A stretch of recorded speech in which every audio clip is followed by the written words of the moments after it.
Welcome, beloved hearts, into the loving embrace of the divine. I would like to invite you to bring your awareness to your heart, where we can truly connect as one. I am Katrina Armstrong, and I stand before you today as a testament to the power of the divine. I embarked on a journey of self-discovery and spiritual growth, all of which has birthed the alchemical movement that is Divinity in Action, that I am ecstatic to share with you here. Allow us to guide you through the wisdom of our esteemed leaders and uncover the secrets of the universe to unlock your true potential, as I had done in my life when I embraced the Christ consciousness and ascended into higher expressions of my soul potential. I'll share with you the teachings and wisdom that have helped me to transcend from my earthly bounds and realize the true expression of my soul. I'll be joined by some of the most compassionate and authentic spiritual leaders worldwide who also experience divinity in action. Allow us to share our insights and experiences. I invite you to join me on this journey of self-discovery and spiritual growth. Together we'll break free from past programming and conditioning and fully embrace our true selves. Join me in welcoming David Maria. His beginnings to become a teacher were not usual and began with many compelling prophetic dreams and a specific calling to Africa by 3 elder African kings in Mount Kenya. Upon arriving, David was recognized and met by senior tribal elder Samuel Kemetha, one of 12 seers who had the same dream. Over many days, David was immersed in a series of initiations, followed by energetic jolts that felt like lightning with every strike. David then was downloaded with the Eden template, a template to return souls to their original blueprint. What followed were many months of arduous personal clearings and integrations, preparing David to share the primordial keys and codes of creation to each soul who receives them, freeing them then from the patterns of struggle, scarcity, unworthiness, and fear. It gives students and clients the opportunity to know who they are and why they are here. Wow, what a true honor it is to be here with you, David. The sacred work that you do with Africa, the template that you have, that you carry, that you live, that you so graciously provide others to understand, to deepen into who they really are. I am feeling so much that is meeting us here in this moment, and I really look forward to diving into this, to understanding, what a template is even. I know for me and you that we work in this way, and a lot of times, the languaging, the words can mean something different for each one of us. So I'm really excited that your wisdom, your walk is going to shine light on that today and support us with coming into who we really are. So with that said, I would love to open up the space here with you to understand what is the Eden template. As time goes on, Katrina, and it's such a pleasure to be here with you. As the template continues to mature, not the template itself, but it continues to mature, how it comes through and how it is within me, because that's how it's continuing to mature. The more that I share the various classes and courses that I offer, the more that the transmissions come through, and they're always different. The more I have come to understand that I didn't go to Africa, yet I did go to Africa.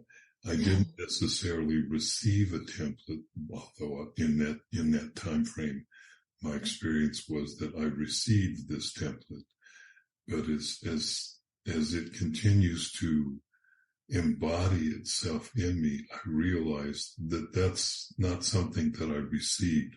that's really who I am. That's how my soul was created. Those are the codes and the keys that were part of my soul when it first came into creation. So it's not like I've received something. I'm more just continuing to deeper and deeper and deeper remember who it is that I really am. And when I speak of sharing that energy and that transmission with others, then it's the exact same thing for them too.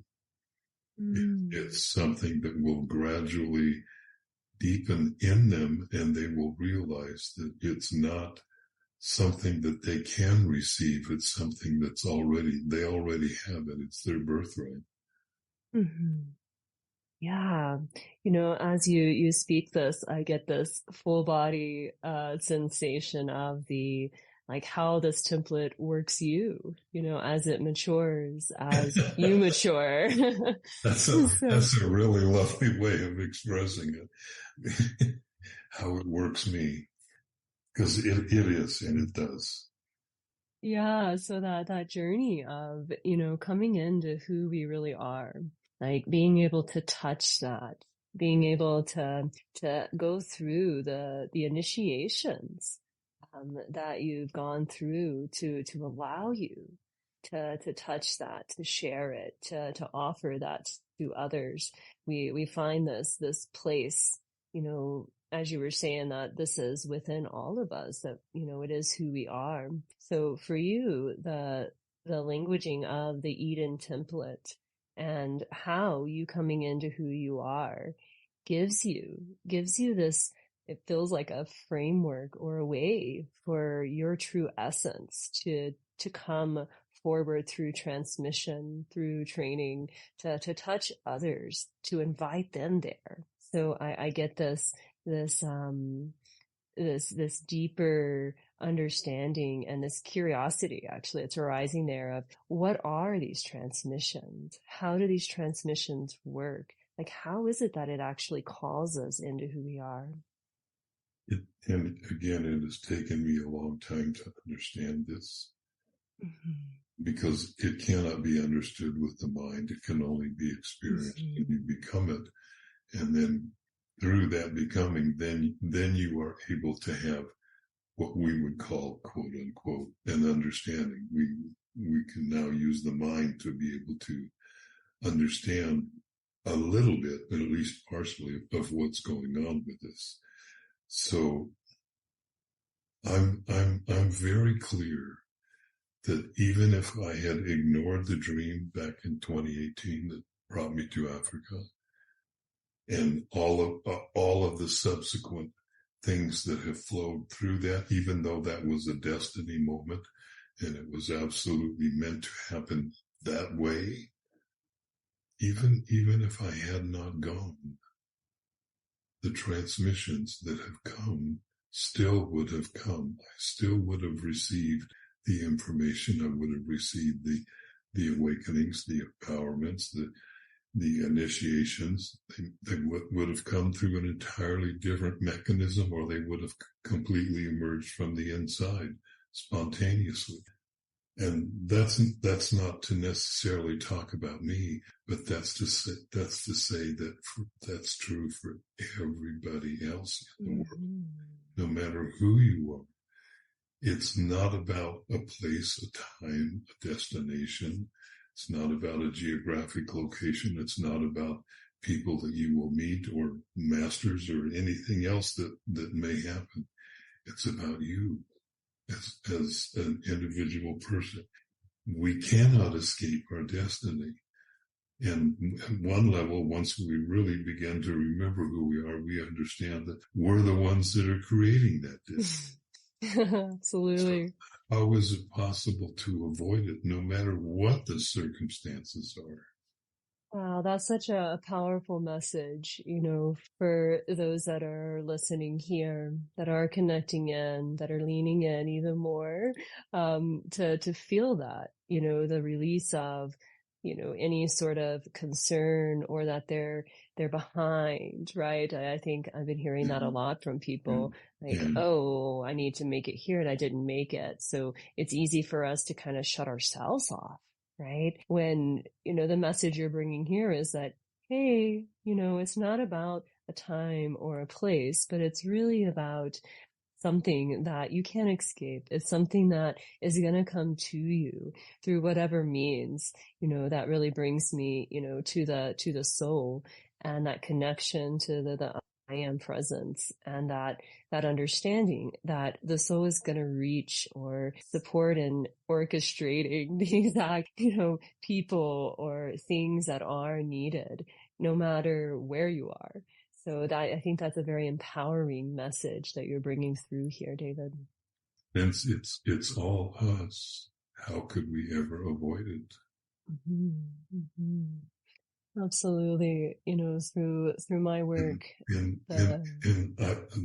of the reasons that I say that is if you know the full story, and it's way too long to go into here, of my journey to Africa, it's pretty miraculous. I mean, it's extremely incredible. If any time that I talk about it, it still kind of blows me away that all of that happened. And it seems so amazing. I don't want anybody to ever feel, well, nothing like that has ever happened to me. Mm-hmm. And it's not necessary that something like that happens to you, because who you are is more than enough. And when the moment is right, you will remember who you are. It's a destiny that none of us can avoid. We can postpone, we can make all kinds of other choices that take us down other paths, but sooner or later we'll course correct, whatever that course correction is, and we return back to ourselves. It's unavoidable. Mm-hmm. Especially when you feel into the phenomenalness of the energies that are happening right now. Because it's presenting everybody, even the people that we would consider to be really horrible people in terms of the way that they live their lives. The energy is still being presented to them. It's being presented to everybody, and everybody has the option of making a choice. Oh, absolutely. The energies that we are receiving, the amount of solar flares and this beautiful light, this plasma that's coming through that is, touching the bodies in various ways, whether we're fully aware of it or not.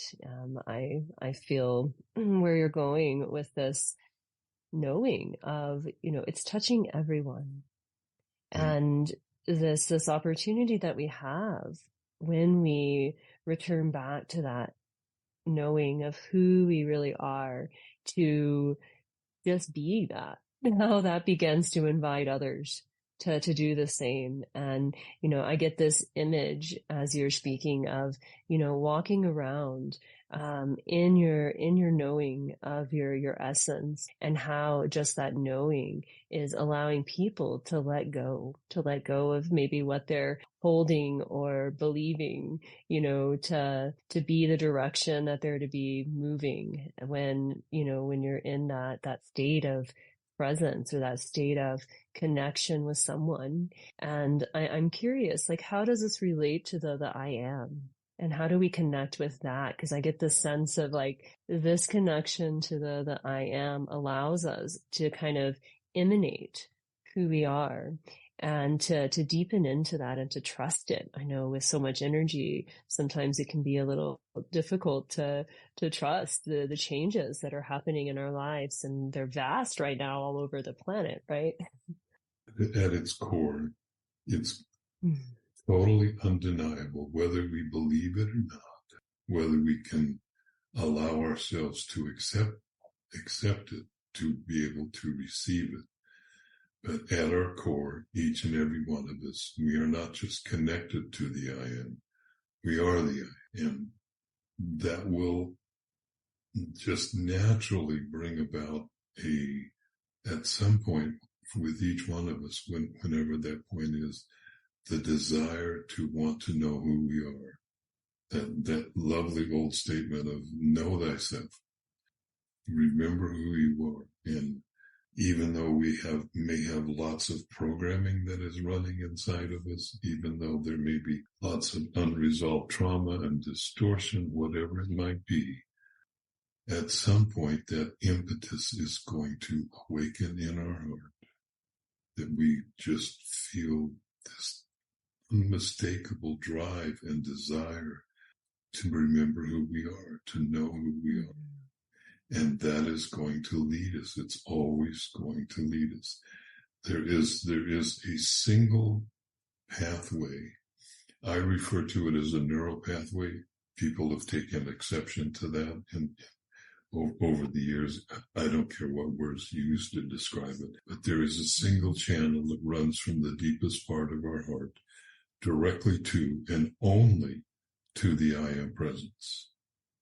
And when that channel gets awoken or amplified or even opened up, because it may be dormant, once it begins to open up, the breath of the I Am, which is grace, which is divine love, begins to flow down that channel to the heart. As it does that, there is an automatic, very organic aligning of all of the higher auric bodies that are up above our crowns, all of the light bodies that are associated with each one of those auric bodies, which is also could be referred to as a dimension, and they gradually begin to align. As that happens, our stuff, whatever it might be, it begins to come up to the surface, to where we can work with it and release it, become aware of it and let it go. And it's not just our stuff from this life. Eventually it's going to become our stuff from every single other incarnation that we're living in, because they're all happening in concurrently in this moment. So there is no past life or future life. It's just they're all happening right at the same moment. And the essence of it is that whatever it is, we, as a soul, we project our essence into each one of those lives. Mm-hmm. And at a certain point, and I know that I'm going way beyond your question, at a certain Perfect. at a certain point, whatever the word enlightenment means, and I will not even going to attempt to put a definition on it, but it could be perceived as the simultaneous awareness of your presence wherever you are. In other words, if you're in a million incarnations, it's becoming simultaneously aware of all of those incarnations and withdrawing the presence that you imbued into them, bringing it all back home, bringing it all of the disparate parts of you, all of the lost soul fragments, whatever it might be, bringing them back into your heart, where they unify into a single whole, which is you. So we end up just returning to ourselves, and now we have the memory of who we are. So everything proceeds from that I Am. That's not the entirety of us. That's only the beginning of who we are. Wow. Well, David, you just opened up so much there. I just want to take a moment just to breathe into everything that was just shared. As you were speaking about that opening, I could feel the invitation in the field, in the space with everyone that is connecting in to tune in there.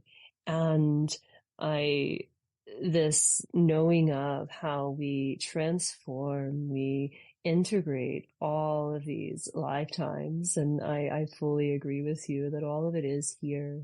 All of it is now. And this transforming it from the inside out, when I know a lot of times people can get really lost in all of these different processes, and can be deepening into the emotions, and which is very important, right? To be able to feel all of that. But whenever you have that guidance and that connection from this core level, it allows for that ease. And that is what I am seeing. The invitation that you're offering right now for everyone is coming back to that connection, allowing for that to light up, to guide. And this I am presence that does allow for that movement through whatever is showing up. I call it a curriculum. I call it our life curriculum. We're definitely on a learning experience. So, and it's the gift, right? The learning experience is truly the gift that a lot of times we feel we've got to find a way out of. And here I'm seeing this invitation to fully embrace it and to go into it from this core connection.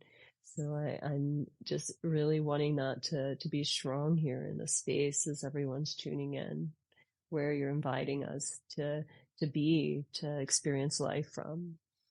The only way out is to go in. Absolutely. There is no out. There literally is no out there.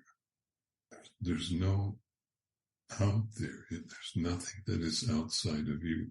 When you wake up in the morning and you open your eyes, whatever it is that you see, you're looking at a projection of your consciousness.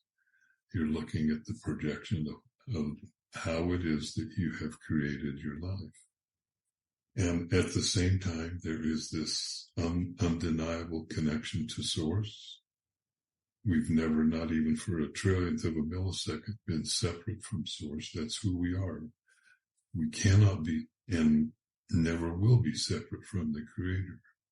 And at the same time, there is this world, there is this universe. So it's a wonderful conundrum to be able to live in and experience and live and grow and go deeper into the phenomenal mystery of what it is to be who we really are.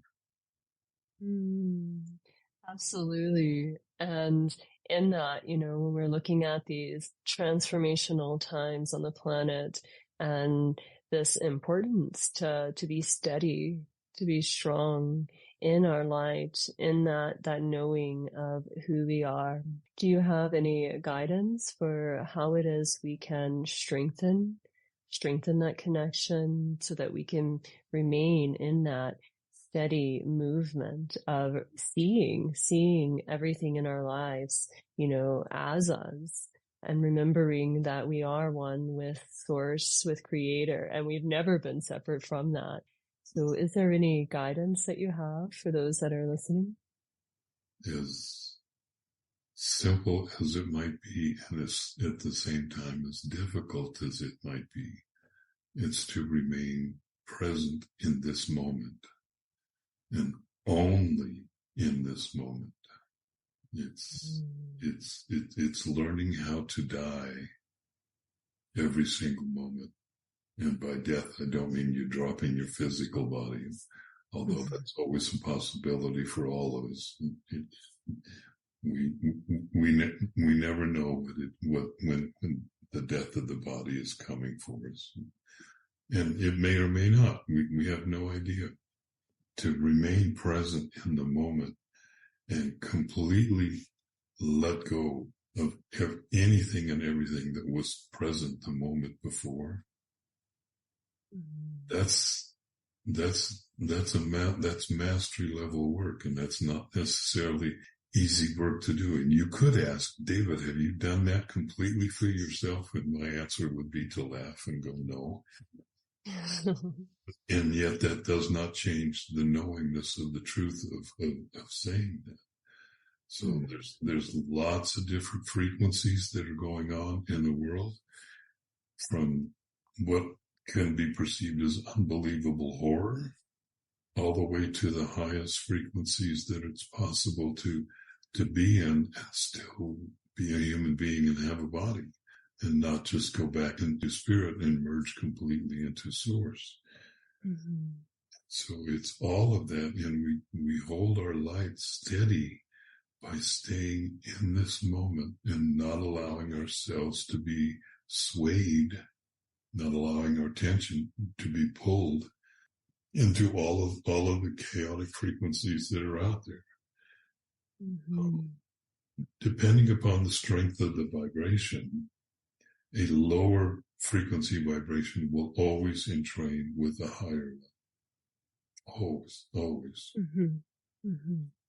That said, if you're standing in the middle of a stadium, holding your light steady is connected to source, and there's 60 to 100,000 people around you bent on hate, you're not going to overpower. They're not going to entrain with you because the vibration is not strong enough. Nonetheless, it doesn't take everybody on the planet to make a shift. And even in normal 3D marketing, they know that if they want to introduce a product to a city, to a geographic area, they don't have to get that product somehow or information about it in front of every single person there. They only need to get it in front of around 12%. Mm-hmm. Because when that number of people do have the awareness of it, everybody has the awareness of it. And that's what we know of as critical mass. And we have already crossed multiple critical mass points during this last year. And they're going to continue to arise. And it doesn't take every single person on the planet to feel a certain way to make a shift. It would be lovely. Mm-hmm.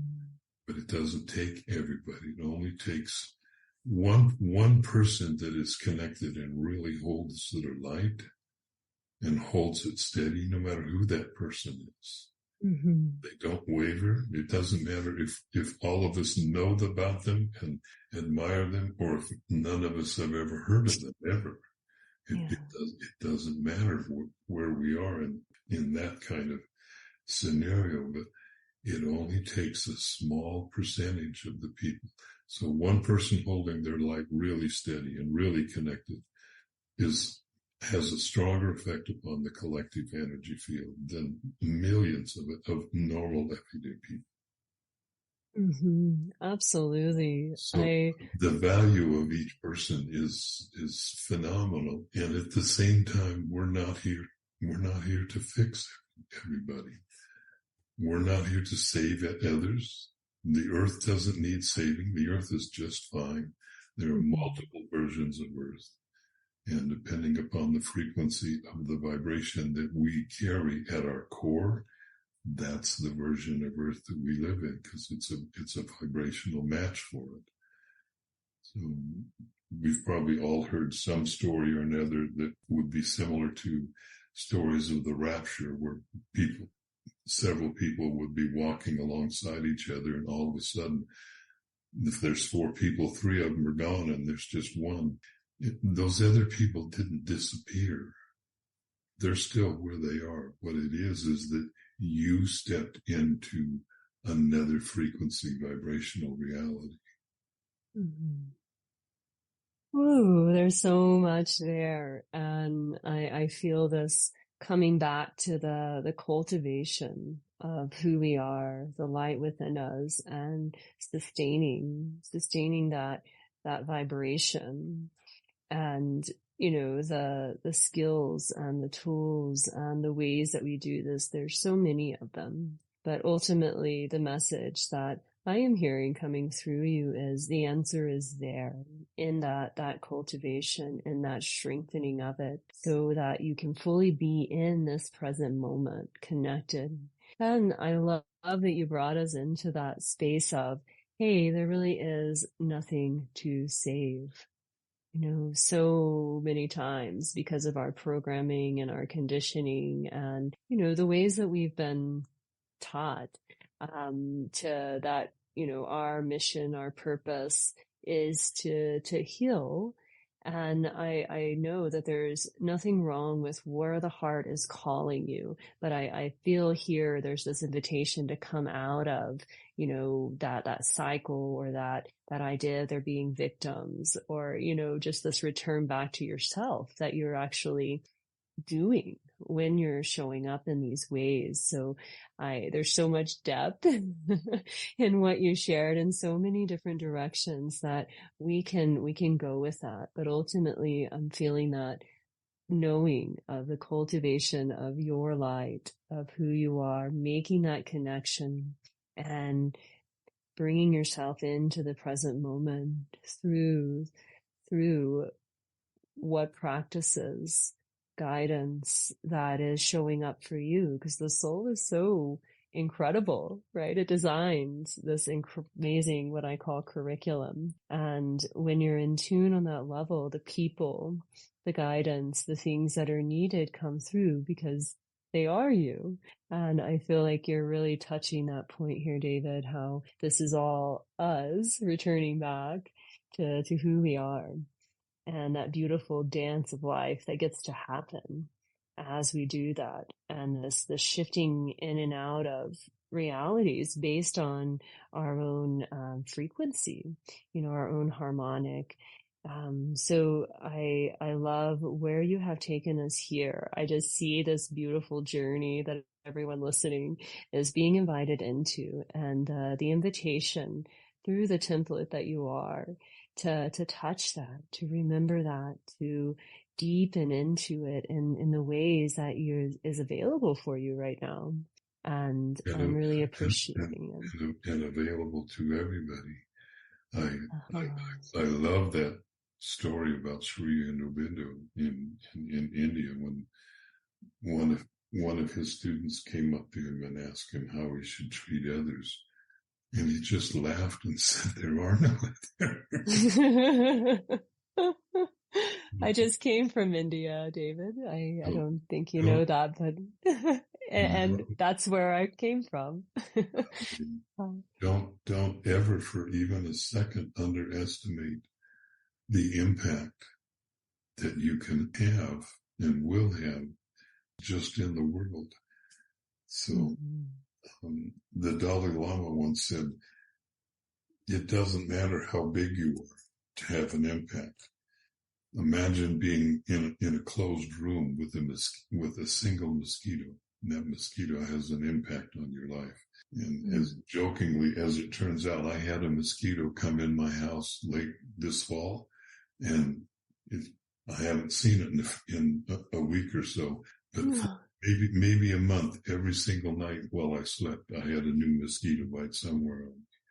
So that's a pretty big impact for a being that small. Yeah. And we're much bigger than that, and never ever doubt the impact that we have, even if you don't see it, even if you're not able to perceive it. But just going through the checkout at a grocery store and smiling and maybe asking the person that's ringing up your groceries how they're doing, find out their name, how's their day been. Just simple interactions like that, where you literally energetically connect with them, because we are energetic beings, and we are all the same being. We are all connected to each other, no matter how each apparent one of us manifests in terms of the way that we want to live. But just don't ever underestimate the impact that you have. Wow, what a beautiful, beautiful message to be sending out, and allowing for us to just rest into the simplicity, just interacting. Thank you. Thank you, David, for your presence, for your walk, for all that you have graciously given here in this space that I know is still rippling through everyone listening, and all of those that will listen going forward. And I invite each one of you just to breathe into you, bringing yourself back to that center. What a gift. Thank you. Thank you for your message that you are completing us out here with. And I just feel this if there's any last things that want to be shared here before we part ways. Well, first off, thank you for inviting me to be here amongst this phenomenal group of people that you brought together for this summit. And if there's anything that I would ever wish to say and share with anybody, it's remember who you are. Mm-hmm. You don't need me as a teacher, because I'm not a teacher. I'm just somebody that shares. You don't need another as a teacher. You may find that helpful. You may find that really beneficial. But at its core, any teacher or anybody that is a guide that you might work with, all they're doing is helping you to be able to remember who you are. That's all it's really going on. I love that Ram Dass quote that all spiritual practices are illusions created by illusionists hoping to escape the illusion. all of the wonderful and fabulous and incredible and unbelievably phenomenal teachers that there are and guides that there are out there. And trust me, I love and admire all of them for who they are, what they do. At its core, it's just you remembering who you are. Mm-hmm. So many paths back, right?